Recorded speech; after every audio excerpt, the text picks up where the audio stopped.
you're back again, just with a few more packing tips to let you know how I pack for our flights when we're heading overseas. Now, there's a few things that you need to remember, or I always make sure I've got in my bag. Now, first of all, bag.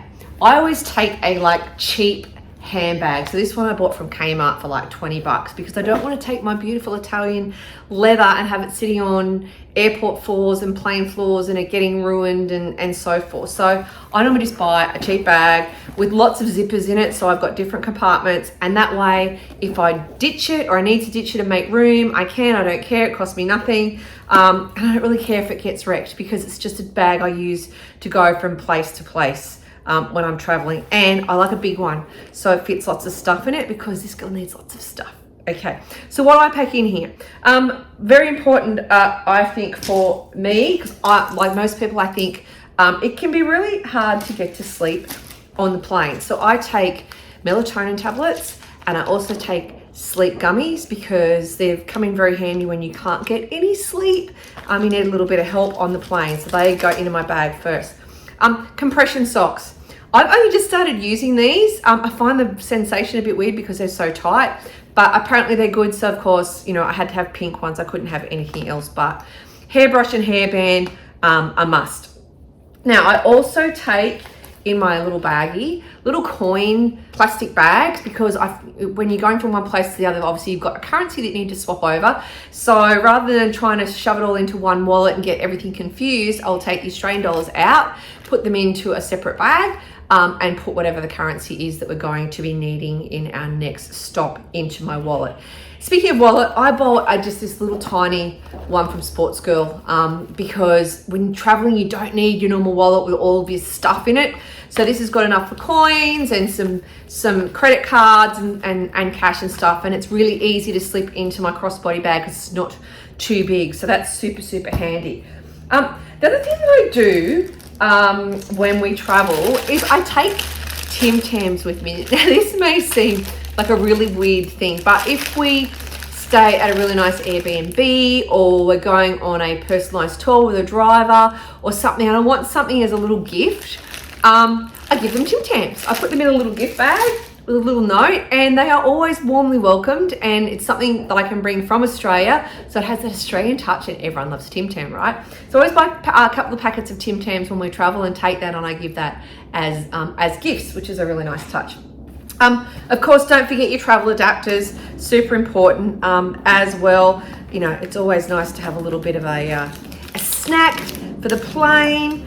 And of course, things like deodorant, eye drops, toothbrush, all that sort of stuff go on the plane with me as well. And of course, can't forget my sleep mask. Now, this is a new one that my husband bought me for my birthday, and of course, it's very appropriate for this woman.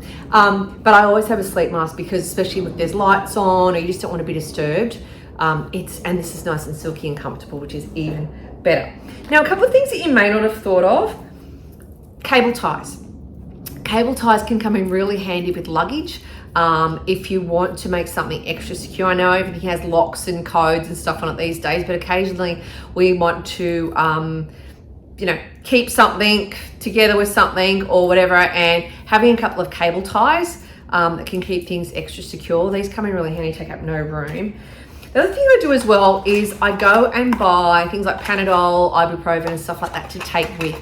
Now, I know you can buy this stuff when you are at your destination. However, this stuff can be really expensive. I know last year when we were in Italy, we bought a box of ibuprofen. I think it was like for 12 or 24 tablets. It was like 14 bucks. I think I bought these from Chemist Warehouse for like $3 or $4 for like a massive packet of them.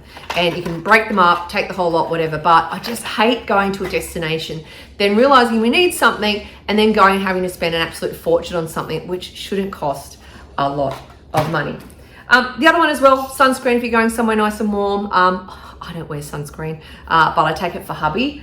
Antibacterial wipes for the plane, or your hotel rooms and stuff like that. I've never been one of those germophobic sort of people, but there's a lot of people that get on and off these planes, and they're not cleaned very well. So if you want to make it a bit of a nicer space, then take some antibacterial wipes, and things like little raincoats and ponchos They go in the suitcase, but they're really handy to have because you just never know when you're going to need it, and they pack down really easily. So a few of the things that I take, hopefully those tips help you when you're packing for your overseas trip. This girl, everyone likes to say, put all this stuff in a backpack and condense stuff down and whatever. I am how I am. I like my stuff. I like to be comfortable on a plane as well. So this handbag is normally pretty chockers with all the little comforts that I need when I'm traveling.